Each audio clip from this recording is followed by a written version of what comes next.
बिस्मिल्लाहिर्रहमानिर्रहीम। अस्सलाम वालेकुम डियर स्टूडेंट्स हमने स्टार्ट किया है मेंटल हेल्थ नर्सिंग हमारे साथ BSc 6 सेमेस्टर का एक सब्जेक्ट है जिसका यूनिट 4 हमने स्टार्ट किया था, जो कि था एंगर मैनेजमेंट में हमने एंगर के बारे में पढ़ा कि एंगर क्या होती है। फिर इसके बाद हम किस तरीके से कौन कौन से ऐसे वेज है जिसके ज़रिए से हम एंगर मैनेज कर सकते हैं, यानी कौन कौन से ऐसे रास्ते हैं जिसके ज़रिए से हम एंगर को बआसानी के साथ और नॉन वायलेंट तरीके से क्या कर सकते हैं, मैनेज कर सकते हैं। ठीक है, इससे पहले हमने पढ़ा था कि एंगर के कंपोनेंट कौन कौन से हैं। ठीक है, इसके साथ साथ इसके काजेस कौन कौन से हो सकते हैं, एक्सप्रेशन, सप्रेशन और काम के बारे में हमने बताया था।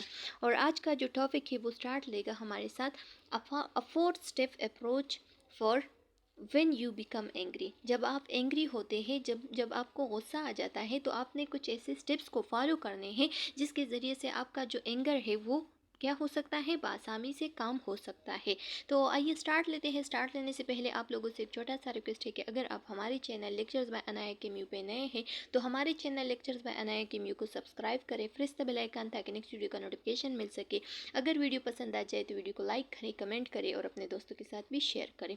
अच्छा स्टूडेंट्स, लिखा गया है कि जब भी आपको गुस्सा आ जाए तो ये कुछ ऐसे 4 स्टेप्स है जिसको आप फॉलो कर सकते हैं। अगर इसको आप फॉलो करेंगे तो इसके ज़रिए से आपको फिर जो गुस्सा है वो क्या होगा, एजर्टिव वे से कंट्रोल होगा। ठीक है, एजर्टिव वे के बारे में मैंने आप लोग को बताया था ना कि ये हमारे साथ एक ऐसी वे होती है जो कि नॉन वायलेंट होती है, जो कि दूसरों को भी नुकसान नहीं पहुंचाती और आपको भी नुकसान नहीं पहुंचता। ठीक है, इसकी वजह से। अच्छा, तो लिखा गया है कि स्टॉप एंड कूल डाउन। पहले आपने क्या करना है, जब भी आपको गुस्सा आ जाता है तो आपने बिल्कुल खामोश रहना है। ठीक है, और दूसरा ये कि आपने कूल डाउन होना है, यानी ब्रीथ लेनी है, रिलैक्स होना है। ठीक है, determine what it is the that is making you angry. फिर उसके बाद आपने उस काज को मालूम करना है कि किस काज की वजह से आपको गुस्सा आया है या गुस्सा आता है। ठीक है, 3 ways to do this it is ask your self. ठीक है, और अब में कुछ 3 क्वेश्चंस है। इस 3 क्वेश्चंस को आपने अपने आप से पूछना है। इसके ज़रिए से आपको उस काज के बारे में भी पता चल जाता है और आपके गुस्से के बारे में भी पता चल जाता है कि आप कितने हद तक गुस्सा कर सकते हैं। ठीक है,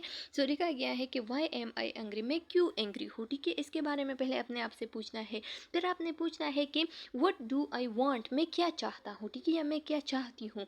हाउ एम आई ट्रीटेंड, और किस तरीके से मैं बिहेव कर रहा हूँ, किस तरीके से मैं दूसरों को ट्रीटमेंट कर रहा हूँ, या किस तरीके से मैं दूसरों के साथ क्या रवैया रखता हूँ। ठीक है, अच्छा, check to see if your anger is appropriate. अगर आपका गुस्सा जो है ना वो जायज़ रास्ते पे है, वो जायज़ चीज़ के लिए है, ठीक है, वो सही है, देन आपने क्या करना है, टेक पॉजिटिव एक्शन। फिर आपने पॉजिटिव एक्शन लेना है, यानी एजर्टिव वे के ज़रिए से आपने दूसरे बंदे को समझाना है कि आप जो है ना आप ये काम ना करें क्योंकि इसकी वजह से मुझे गुस्सा आता है। ठीक है, पहला के अंदर, रिस्पेक्ट के अंदर बताए। अच्छा, most often this will be in the form of assertive action. So ये हमारे साथ एक इजर्टिव एक्शन होता है जिसके ज़रिए से दूसरा भी समझ जाता है आसानी के साथ और आपको भी समझ आ जाता है कि आप क्यों गुस्सा हो रहे हैं। ठीक है, अच्छा, फिर उसके बाद लिखा गया है कि other ways to minimise inappropriate anger. अगर आपको बिला वजह गुस्सा आता है, ठीक है, जो कि जायज़ नहीं है, जो कि गुस्सा बनता नहीं है, तो उस दौरान आपने किस तरीके से अपने गुस्से को क्या करना है, मिनिमाइज़ करना है। तो अपने आप को टाइम देना है। किस तरीके से, टाइमिंग के बारे में लिखा गया है कि if you and your spouse tend to fight when you discuss think it night. अच्छा, आप और आपका पार्टनर, चाहे वो औरत हो, चाहे वो या आप औरत हो और वो मर्द हो, ठीक है, जो भी हो, आपका पार्टनर जो भी है, ठीक है, अगर आप दोनों जो है ना जब भी किसी चीज़ को डिस्कस कर रहे हैं ड्यूरिंग नाइट, ठीक है, नाइट के टाइम पे, तो आपको जल्द से जल्द गुस्सा आ जाता है और फाइटिंग स्टार्ट हो जाती है। ठीक है, यानी झगड़ा स्टार्ट हो जाती है। तो आपने क्या करना है, परहैप्स यू आर टायर्ड, में भी शायद ये हो सकता है कि आप गुस्सा इस वजह से हो रहे हैं क्योंकि आप थक चुके हैं। ठीक है, आर डिस्ट्रैक्टेड, या आपका फोकस एक चीज़ पे नहीं हो रहा है, आपका गोल डायरेक्टेड एक्टिविटी पे फोकस नहीं हो रहा है। Then or maybe it's just habit, या आपका हैबिट बन गया है। ठीक है, क्योंकि जब बार बार लोग जो है ना गुस्सा करते हैं और बार बार झगड़ते हैं तो उसका फिर आदत बन जाता है वो गुस्सा वगैरह। ठीक है, तो अगर ये आपका आदत बन गया है, देन आपने किस तरीके से इस टाइमिंग को चेंज करना है, इस हैबिट को चेंज करना है, इस गुस्से को चेंज करना है, इस झगड़े को चेंज करना है। ठीक है, so try changing the time when you talk about important matters so this talk don't turn into argument. ठीक है, तो आपने क्या करना है, आपने ट्राई करना है अपना जो टाइमिंग है उसको चेंज करना है। ठीक है, जब भी आप किसी इंपॉर्टेंट चीज़ को डिस्कस कर रहे हैं ना अपने स्पाउस के साथ, तो फिर आपने क्या करना है, अपने जो टाइम है उस चीज़ का, यानी पहले जब आप रात के टाइम पे किसी चीज़ को डिस्कस कर रहे थे तो जल्दी से झगड़ा वगैरह शुरू हो जाती थी, ठीक है, आर्गुमेंट स्टार्ट हो जाती थी।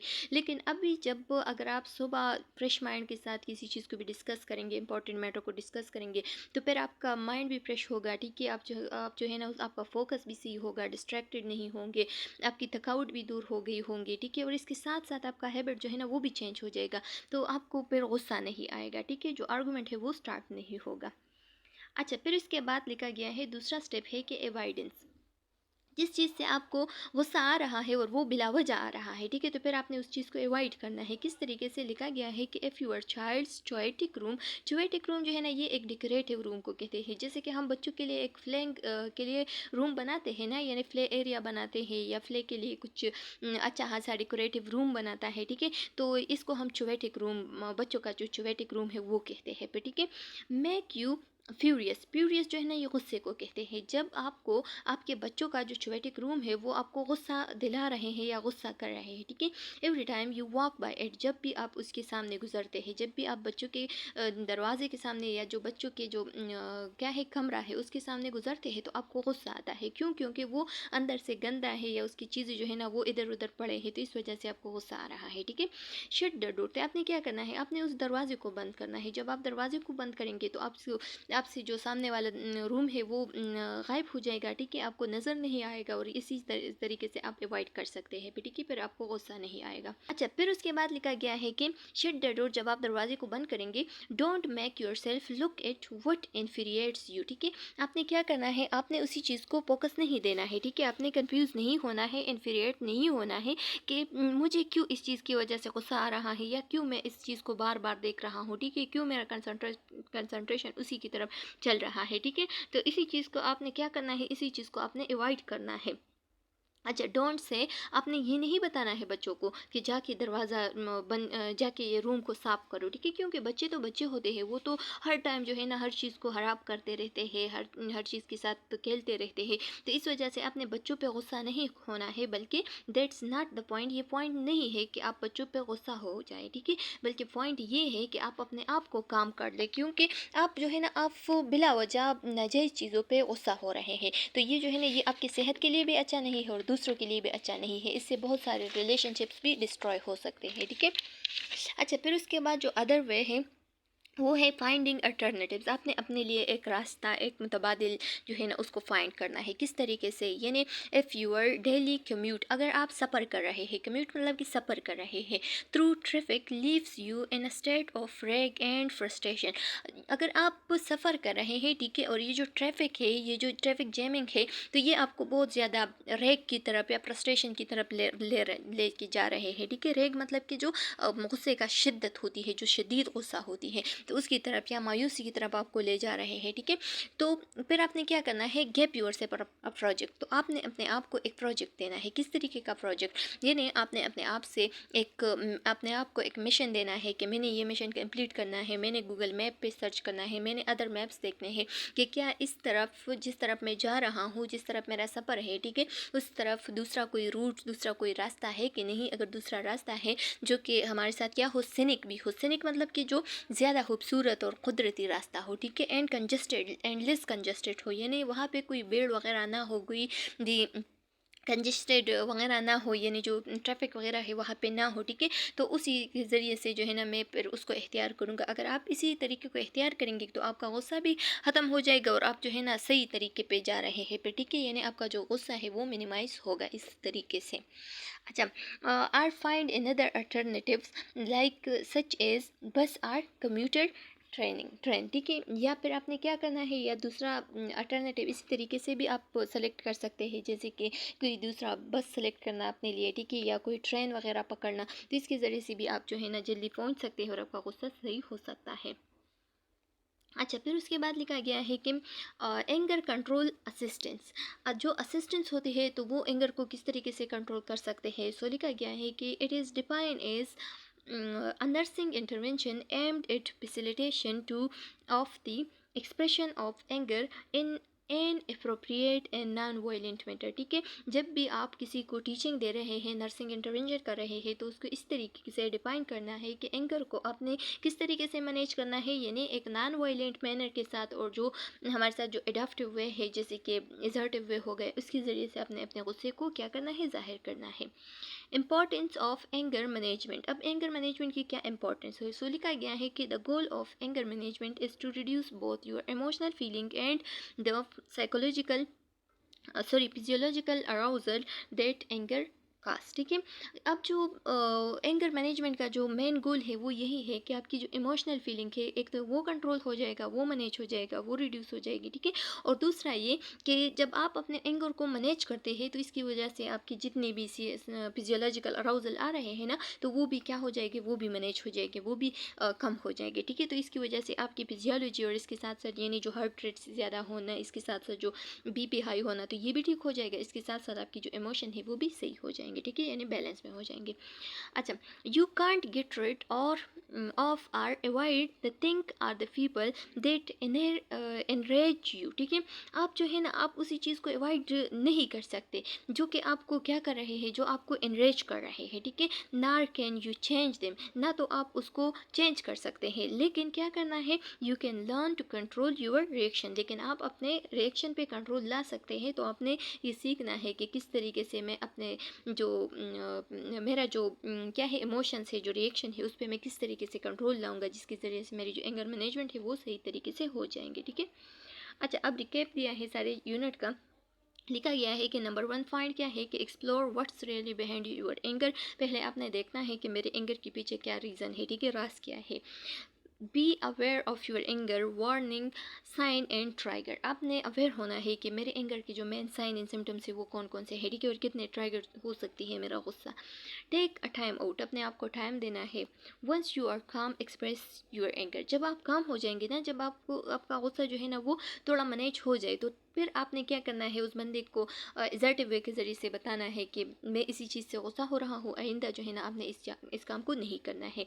गेट सम एक्सरसाइज, कुछ ऐसे एक्सरसाइज जैसे कि बाल को जो जेली बाल होता है ना, उसको हाथ पे पकड़ते हैं ज़्यादातर लोग, जब भी उसको गुस्सा आता है तो उस पर ज़ोर दबाव लाता है, ठीक है, बार बार हाथ पे दबाव लाता है। तो इसके ज़रिए से भी आपकी जो क्या है, जो स्ट्रेस है वो थोड़ा कम हो सकता है, आपका गुस्सा जो है ना वो थोड़ा कंट्रोल हो सकता है।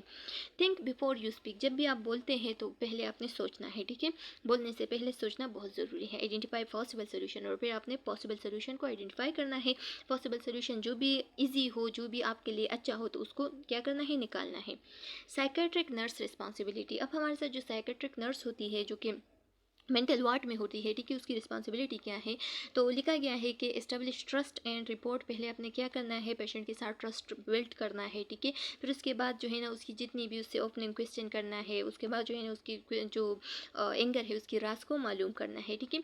Learn from client what situation are likely to bring anger, ठीक है। आपने क्या करना है, आपने पेशेंट से ये बात निकलवानी है कि कौन सा ऐसी सिचुएशन है जो आपको गुस्से की तरफ ले चलता है। Encourage the client to let staff know when he is feeling tension, ठीक है, और क्लाइंट को इनकरेज करना है और स्टाफ को भी बताना है कि जब ये एंगर को या टेंशन को फील करेंगे तो इसको आपने क्या करना है, इनकरेज करना है। अच्छा, teach anger management, anger management के बारे में आपने उसको सिखाना है, ठीक है, कि जब भी गुस्सा आए तो अपने आप को कंट्रोल करना है, किस तरीके से कंट्रोल करना है, ये सब तरीके टेक्निक्स वगैरह बताने हैं, ठीक है, जितनी भी हमने पिछले वीडियो लेक्चर में पढ़ा है ना, कि रिलैक्स होना है, ठीक है, इसके साथ साथ अपने ब्रीथ लेनी है, ठीक है, और दूसरों पे गुस्सा नहीं निकालना है, बल्कि अपने आप को काम करके फिर जो है ना गुस्से की जितनी भी रीज़न है उसको बताना है। If client can not adopt any technique and still out of control, then use physical restraint and use seclusion, ठीक है।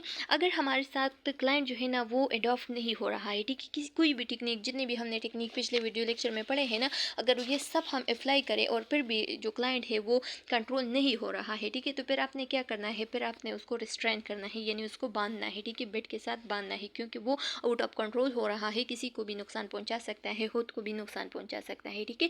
और उसको आपने क्या करना है, सिक्लूजन यानी तन्हाई में छोड़ना है, ठीक है, यानी एक तन्हाई का रूम देना है उसको। अच्छा, difference between anger and aggression. Anger जो है ना इसमें और एग्रेशन में क्या डिफरेंस है? अब एंगर जो है ना ये हमारे साथ एक इमोशन होती है जो कि हर किसी को गुस्सा आती है, ठीक है, तो ये नॉर्मल है। लेकिन एग्रेशन जो है ना ये एबनॉर्मल है। जब एंगर आउट ऑफ कंट्रोल हो जाए और वो इनअप्रोप्रिएट वेव के ज़रिए से, इनअप्रोप्रिएट एक्शन के ज़रिए से आप जो है ना आप गुस्सा आ रहे हो, जिस तरह से हमने पढ़ा ना कि अगर बच्चे की जोएटिक जो रूम है उसके ज़रिए से आपको गुस्सा आ रहा है तो ये इनअप्रोप्रिएट वे है, ठीक है, या ट्रैफिक जैमिंग की वजह से तो ये इनअप्रोप्रिएट है। तो इस वजह से और आप आउट ऑफ कंट्रोल हो जाते हैं तो ये जो है ना ये हमारे साथ फिर एग्रेशन बन जाती है। और एग्रेशन जो है ना वो बिल्कुल भी अच्छा नहीं है, यानी ये नॉर्मल नहीं है। सो लिखा गया है कि anger is an emotion, it is okay to be angry, ठीक है, versus aggression is acting out inappropriately and is not okay, ठीक है, एग्रेशन जो है ना वो ओके नहीं है, यानी वो नॉर्मल नहीं है। Learn to check your aggression and express your anger appropriately. अच्छा स्टूडेंट्स, अब आप लोगों के लिए एक मैसेज है कि anyone can be angry. हर किसी को गुस्सा आ सकता है, ठीक है, हर कोई जो है ना वो गुस्सा हो सकता है। दैट इज़ ईजी, ये बहुत ईजी काम है गुस्सा होना। लेकिन but to be angry with the right person, the right to the right degree, to at the right time, for the right purpose and in the right way, that is not easy. लेकिन right person पे, right time पे, right degree के साथ, right purpose के साथ, right way के साथ अपने गुस्से को किस तरीके से गुस्सा करना है और किस तरीके से उसको मैनेज करना है, ठीक है, ये जो है ना ये आसान नहीं है। और ये किसने कहा है? एरिस्टोटल ने कहा है। तो चलो स्टूडेंट्स, उम्मीद है कि आप लोग को समझ आ गया होगा। यहाँ तक हमारा जो 4th यूनिट है वो भी कंप्लीट हो गया है। अगर इसमें कोई क्वेश्चन कम्प्लिकेशन है तो फिर आप लोग कमेंट सेक्शन में पूछ सकते हैं। बहुत जल्द आप लोग को आंसर मिल जाएगा। नेक्स्ट वीडियो में मिलते हैं, तब तक के लिए अल्लाह हाफिज़।